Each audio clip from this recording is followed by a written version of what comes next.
Gary Cardinale menjajaki peluang datangkan investor baru untuk Milan. Musim panas ini adalah periode yang sangat krusial bagi Milan. Semuanya akan dimulai dengan penunjukan direktur olahraga baru, yang diperkirakan adalah Iglitare, dan dari sana ide-ide yang lebih jelas mengenai arah klub diharapkan akan muncul. Namun, di tingkat tertinggi klub, desas-desus tentang kemungkinan Redbird Capital menjual sebagian kepemilikan mereka di klub sering terdengar. Hal ini telah ditulis selama berbulan-bulan, dan desas-desus itu kembali muncul baru-baru ini. Berbicara di saluran YouTube Carlo Pellegatti, jurnalis Carlo Vesta membahas Milan, khususnya berfokus pada kemungkinan Redbird menjual klub dalam waktu dekat. Tidak ada proses yang sedang berlangsung, tapi tentu ada minat untuk mengevaluasi subjek yang dapat membawa keuangan baru.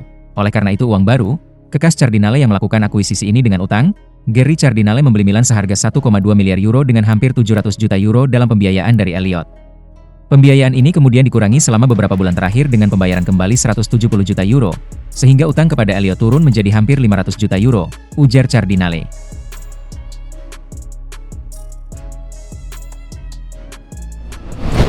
Milan pantau Nadiem Amiri, calon potensial pengganti Reijnders.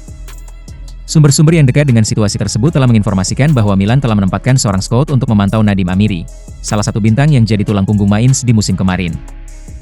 Saat ini, minat tersebut belum melangkah jauh selain pengamatan langsung dan diskusi awal untuk menjajaki kemungkinan, tetapi minat itu memang ada. Amiri memiliki kontrak dengan Mainz hingga 30 Juni 2028. Dengan nilai 18 juta euro di Transfermarkt, pemain berusia 28 tahun ini memulai karirnya lebih sebagai penyerang, kemudian menjadi gelandang serang yang bisa bermain di sayap jika dibutuhkan. Namun bersama Mainz, ia lebih banyak bermain sebagai gelandang box-to-box, yang mengarah pada dugaan jelas bahwa ia mungkin dipertimbangkan sebagai potensi pengganti Tijani Reijnders. Dengan 8 gol dan 5 assist dalam 32 pertandingan musim ini dalam peran Mezzala tersebut, mantan pemain Leverkusen ini bahkan telah dipanggil kembali ke tim nasional Jerman dan telah mewakili negaranya 7 kali.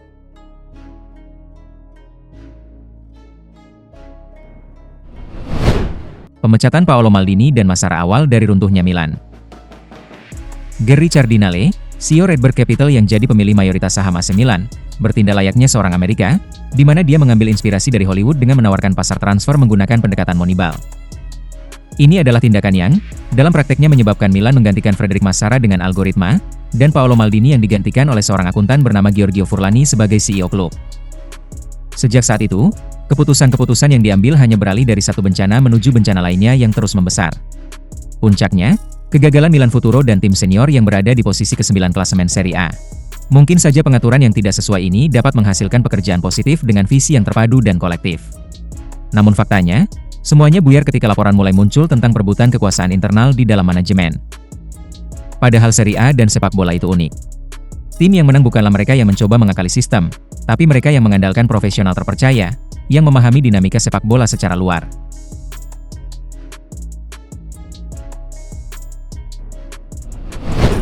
Segera bergabung, Iglitare hadapi dua persoalan besar di AC Milan.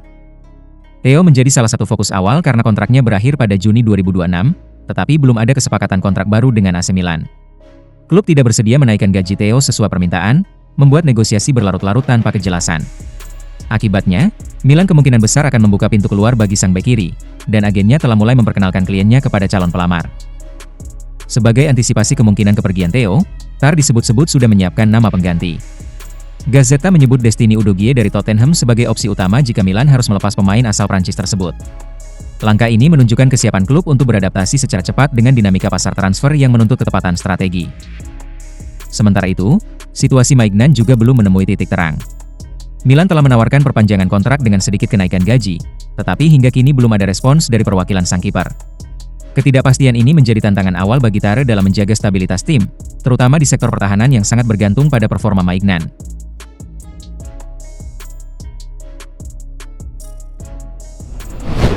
Gianluigi Donnarumma tak peduli, ampunan, Milan jika kalahkan Inter.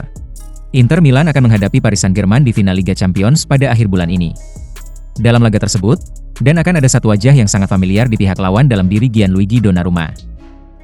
Donnarumma membuat sebagian besar penggemar rossoneri menjauh. Mereka merasa bahwa ia telah memprioritaskan uang daripada loyalitas dan tidak pernah malu untuk memberitahu penjaga gawang tersebut.